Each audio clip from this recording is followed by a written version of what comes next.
आप सभी का हमारे इस YouTube चैनल पर स्वागत है फ्रेंड्स। आज के हम इस वीडियो में क्लास 10th सामाजिक विज्ञान का मॉडल पेपर हल करने वाले हैं। फ्रेंड्स, अगर आप हमारे चैनल पे पहली बार आए तो चैनल को ज़रूर सब्सक्राइब कर देना। अगर वीडियो पसंद आता है तो वीडियो को ज़रूर लाइक कर देना, ठीक है। अब यहाँ पर देखिए लिखा रहेगा नोट आपको, जो कि पढ़ लेना, ठीक है। देखिए क्या लिखा है।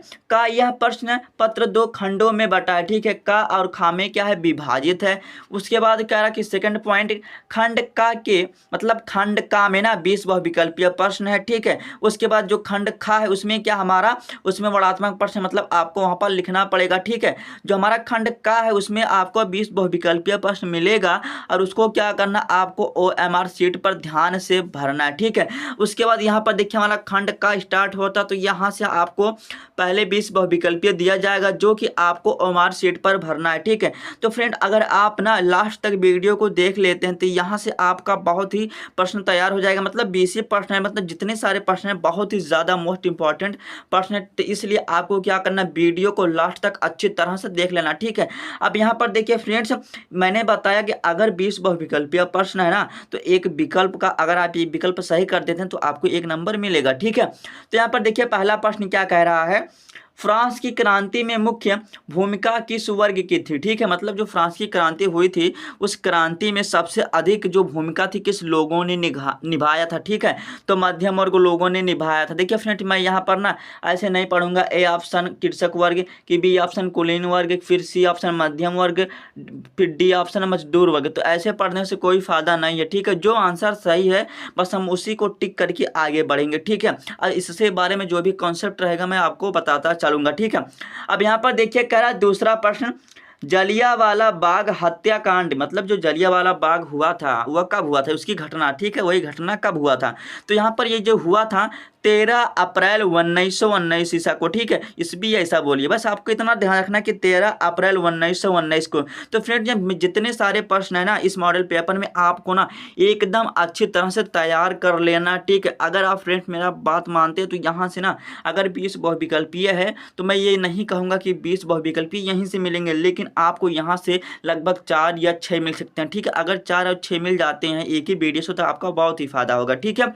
अब यहाँ पर देखिए तीसरा प्रश्न क्या कह रहा है, मानव अधिकार दिवस कब मनाया जाता है, ठीक है। तो जो मानव अधिकार जो दिवस है ये 10 दिसंबर को मनाया जाता है, जो कि हमारा बी वाला ऑप्शन सही हो जाएगा, ठीक है।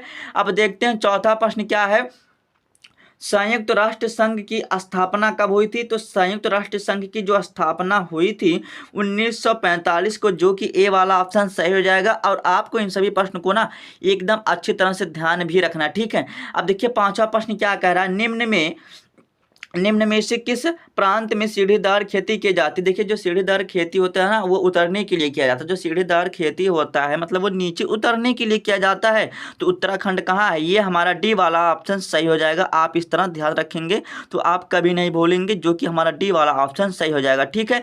अब यहाँ पर देखिए छठवां प्रश्न क्या है, चिपको आंदोलन किससे संबंधित था, ठीक है। तो चिपको जो आंदोलन था वह संबंधित था हमारा वन से, ठीक है। तो वन संरक्षण हो जाएगा, ठीक है। तो हमारा बी वाला ऑप्शन सही हो जाएगा, ठीक है। अब देखते हैं सातवां प्रश्न क्या कह रहा है, देश के कुल विद्युत उत्पादन में जल विद्युत का उत्पादन कितने प्रतिशत है, ठीक है। तो यहाँ पर हमारा डी वाला ऑप्शन सही हो जाएगा, जो कि 22% है, ठीक है। अब यहाँ पर देखिए आठवां प्रश्न क्या कह रहा है, किस खनिज को वर्तमान सदी का ईंधन माना जाता है, ठीक है। तो आपको ना इस प्रश्न को आपको कमेंट करके बताना कि इसका आंसर क्या होगा, ठीक है। अगर जो राइट कमेंट करेगा तो मेरी तरफ से उसको रिप्लाई मिलेगा, ठीक है। अब देखिए नवा प्रश्न क्या कह रहा है, भारत में परिवहन का सबसे प्रमुख साधन क्या है, ठीक है। अब आप ही बताइए भारत में जो परिवहन है सबसे अच्छा सुविधा क्या है। तो ये हमारा क्या है, सड़क परिवहन है, जो कि हमारा सी वाला ऑप्शन सही हो जाएगा, ठीक है। अब यहाँ पर देखिए जो 10वां प्रश्न है ये बहुत ही ज़्यादा मोस्ट इंपॉर्टेंट है, ठीक है। नगर निगम के प्रमुख को क्या कहते हैं, प्रश्न को फिर से पढ़िए, नगर निगम के प्रमुख को क्या कहते हैं। तो क्या कहते हैं, मेयर कहते हैं, जो कि हमारा सी वाला ऑप्शन सही हो जाएगा, ठीक है। अब यहाँ पर देखिए फ्रेंड्स लिखा कि 11वां प्रश्न, देखिए 11वां प्रश्न क्या है, जीडीपी का मतलब क्या है, जीडीपी एक क्या है आपको बताना है। तो यह एक सकल घरेलू उत्पाद है, जो कि हमारा सी वाला ऑप्शन सही हो जाएगा। ठीक है। अब देखिए कांग्रेस के किस अधिवेशन में पूर्ण स्वराज की मांग की गई थी ना। फ्रेंड्स ये जो प्रश्न है ये मैप में भी भरने वाला आता है। ठीक है फ्रेंड्स, मैं आपको ना 10 ऐसा प्रश्न बता दूंगा मैप से संबंधित कि आपको और कहीं से पढ़ने की आवश्यकता नहीं पड़ेगी, और जितने भी सारे प्रश्न वो बोर्ड एग्जाम में हर साल पूछे जाते हैं। अगर मैं जितना प्रश्न बताऊंगा, अगर आप उन सभी प्रश्नों को तैयार कर लेते हैं तो आपको मैपिंग में भरने में कोई दिक्कत नहीं होगी। ठीक है, तो प्रश्न देखते हैं क्या कह रहा था। कांग्रेस के किस अधिवेशन में पूर्ण स्वराज की मांग की गई थी। तो बंबई में किया गया था या लाहौर में, किस में किया गया था, तो हमारा लाहौर में किया गया था। ठीक है, तो हमारा क्या हो जाएगा, ए वाला ऑप्शन सही हो जाएगा। ठीक है, अब देखते हैं 13वां प्रश्न, संयुक्त राष्ट्र संघ का मुख्यालय कहाँ है। तो संयुक्त राष्ट्र जो संघ का मुख्यालय है वो हमारा न्यूयॉर्क में। ठीक है, तो आपको ये भी प्रश्न ध्यान रखना। ठीक है, अब देखिए कपास की खेती के लिए कौन सी मिट्टी उत्तम है। अब देखिए फ्रेंड यहाँ पर ना ये प्रश्न कहने का मतलब, इस प्रश्न के कहने का मतलब क्या है, जो कपास की खेती के लिए मिट्टी तो सभी उपयुक्त होती है, लेकिन अधिक मतलब कौन सी इसकी सबसे फेवरेट मिट्टी है। ठीक है, बस इतना समझो।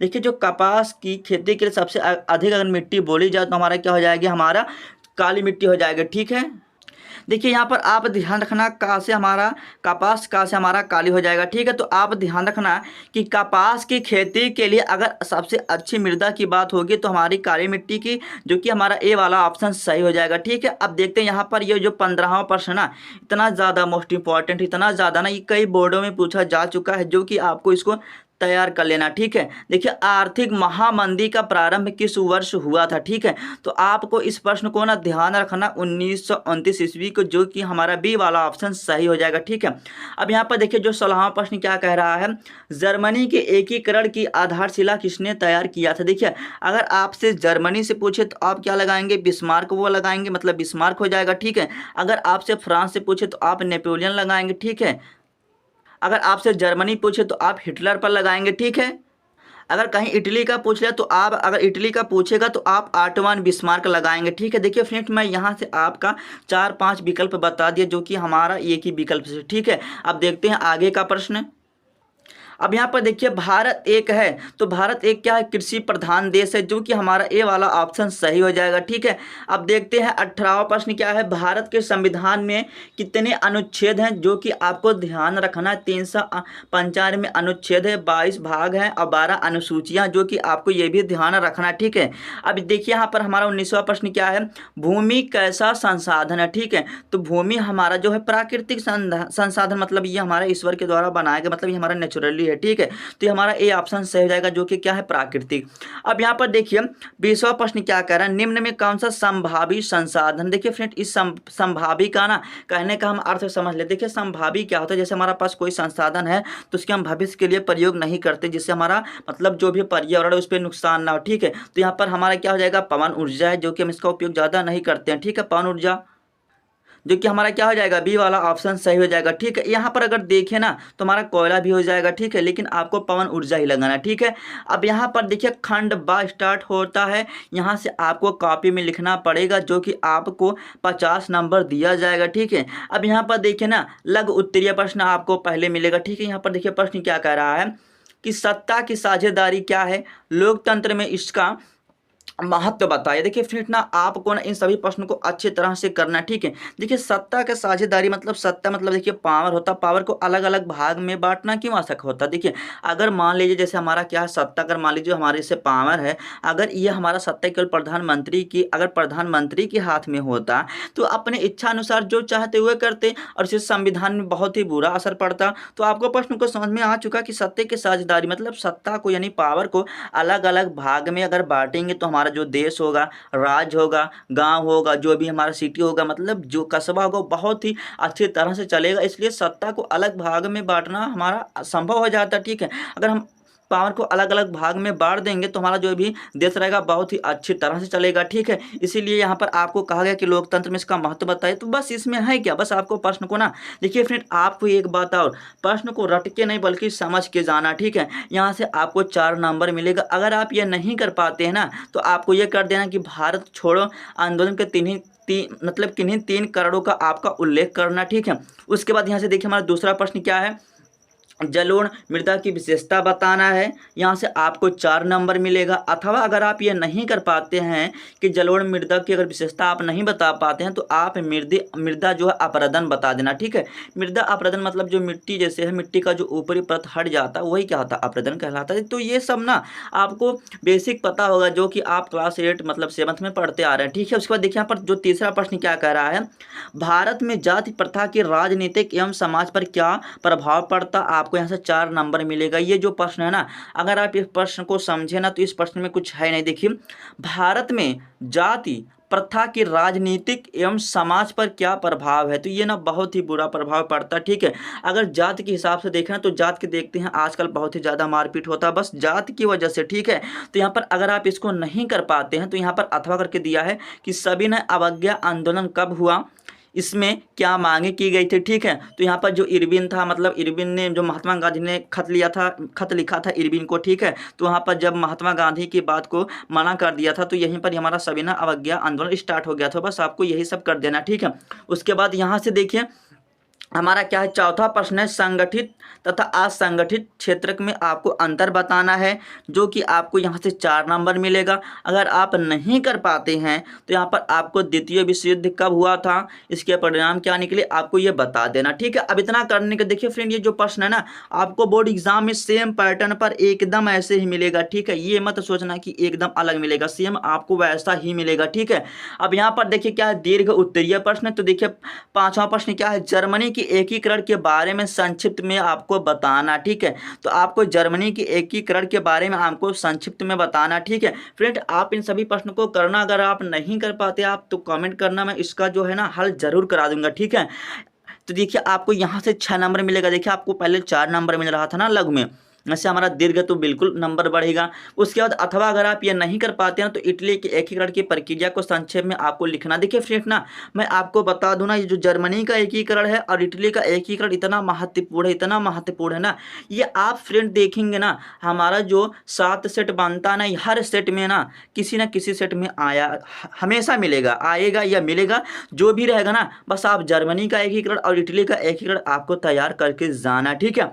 अब यहाँ से देखिए 6वां प्रश्न क्या है, भारतीय कृषि की कोई 4 विशेषता आपको समझाना या बताना। यहाँ से आपको 6 नंबर मिलेगा। अगर आप नहीं कर पाते हैं तो उसके आगे आप देखते हैं। अगर आप उसको नहीं कर पाते हैं तो यहाँ पर अथवा करके बहुउद्देश्य परियोजना से होने वाले लाभ बताना, ठीक है। तो परियोजनाओं से बहुत ही लाभ होता है, ठीक है। तो आपको ये लिख देना। उसके बाद यहाँ पर देखिए 7वां प्रश्न क्या है, विकेंद्रीकरण क्या है, स्पष्ट कीजिए। उसके बाद यहाँ से आपको ये 6 नंबर मिलेगा। अगर आप नहीं कर पाते हैं तो जातिवाद क्या है, भारतीय लोकतंत्र में इसकी क्या भूमिका है, आपको ये बताना है प्रश्न में, ठीक है। और यहाँ से देखिए हमारा क्या 8वां प्रश्न क्या है, देखिए आर्थिक क्रियाओं के 3 प्रमुख प्रकारों का वर्णन करना है। यहाँ से आपको 6 नंबर मिलेगा। अगर आप नहीं कर पाते हैं तो आपको संघवाद बता देना, इसकी प्रमुख विशेषताएं को आपको बता देना, ठीक है।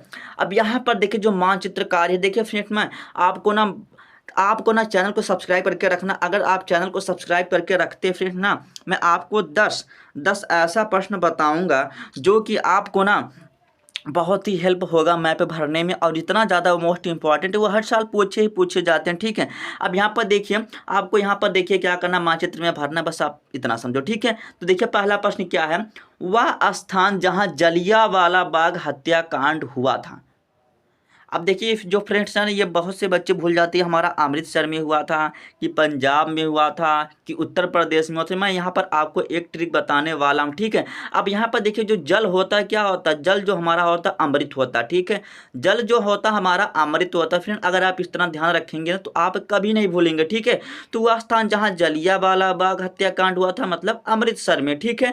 अब इतना करने के बाद देखिए यहाँ पर खा वाला है, वह स्थान जहां गांधी जी का जन्म हुआ था। अब गांधी जी का जन्म कहाँ हुआ था, अगर आप ये नहीं जानते हैं तो आप क्या पढ़ते हैं, तो गांधी जी का जन्म हमारा गुजरात में हुआ था, ठीक है।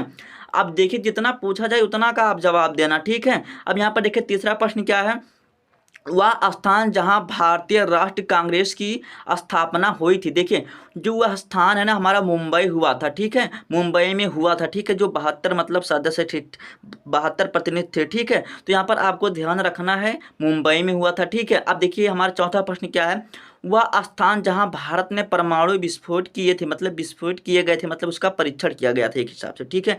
तो कहाँ पर किया गया था, राजस्थान में किया गया था, ठीक है। अब देखिए यहाँ पर हमारा पांचवा प्रश्न क्या है, वह स्थान जहां भारत की राजधानी है, तो हमारा क्या है, नई दिल्ली। देखिए यहाँ फ्रेंड्स ना आपको यहाँ पर 6 प्रश्न नहीं दिया जाएगा, लेकिन आपको ना एक प्रश्न यहाँ पर आपको और कर लेना, ठीक है। तो यहाँ पर देखिए छठा प्रश्न क्या है, वह स्थान जहां गंगा नदी मैदान में प्रवेश करती, तो वह कौन सा नदी हमारा क्या है, हरिद्वार है, ठीक है। अब इतना करने के बाद ये हमारा हो गया हिस्ट्री से हो गया, ठीक है। अब हिस्ट्री से हो गया कुछ, अब इतना करने के बाद यहाँ पर हमारा आ जाएगा भूगोल से आ जाएगा, ठीक है। अब यहाँ से देखिए राणा जो प्रताप जो सागर बांध है ना, आपको इस तरह दर्शाना है मैप में, ठीक है। तो कहाँ पर, रा से हमारा राजस्थान और रा से हमारा राणा प्रताप सागर मतलब राजस्थान में स्थित है। अब देखिए चाय उत्पादन का एक जो क्षेत्र है ना, आपको इस तरह दर्शा देना जो कि हमारा क्या है, असम में, ठीक है। अब यहाँ पर देखिए हमारा लौह इस्पात का एक केंद्र है, तो लौह इस्पात हमारा एक झारखंड में है, ठीक है, जो कि भिलाई भी कहीं कहीं लिखा होगा, ठीक है। तो आपको ध्यान रखना है। अब देखिए रांची नगर क्या, देखिए फ्रेंड ये जो रांची है ना, आप ना ये भारत का एक हमारा राज्य का राजधानी, तो आपको कमेंट करके बताना है किस राज्य का हमारा राजधानी है, ठीक है। अब यहाँ पर देखिए हमारा ये क्या है, पांचवा प्रश्न, पांचवा जो प्रश्न की नर्मदा नदी कहाँ है, तो आपको बताना कि नर्मदा नदी हमारा कहाँ है, ठीक है। तो देखिए फ्रेंड्स जो हमारा नर्मदा नदी जो हमारा गुजरात के हल्का से नीचे पड़ता है, ठीक है। तो फ्रेंड्स मैं उम्मीद करता हूँ कि वीडियो आपको जरूर पसंद आएगा, पसंद आया तो लाइक कर देना, अगर चैनल पे नया है तो चैनल को जरूर सब्सक्राइब कर देना। फ्रेंड मैंने बताया ना, भूल गया कि आपको ना एक एक नंबर दिया जाएगा इस मैप का, ठीक है। मतलब अगर आप एक का सही करेंगे, मतलब जैसे आप बात सही कर दिए नर्मदा नदी हमारा कहाँ है, गुजरात में, तो आपको 1 नंबर मिलेगा।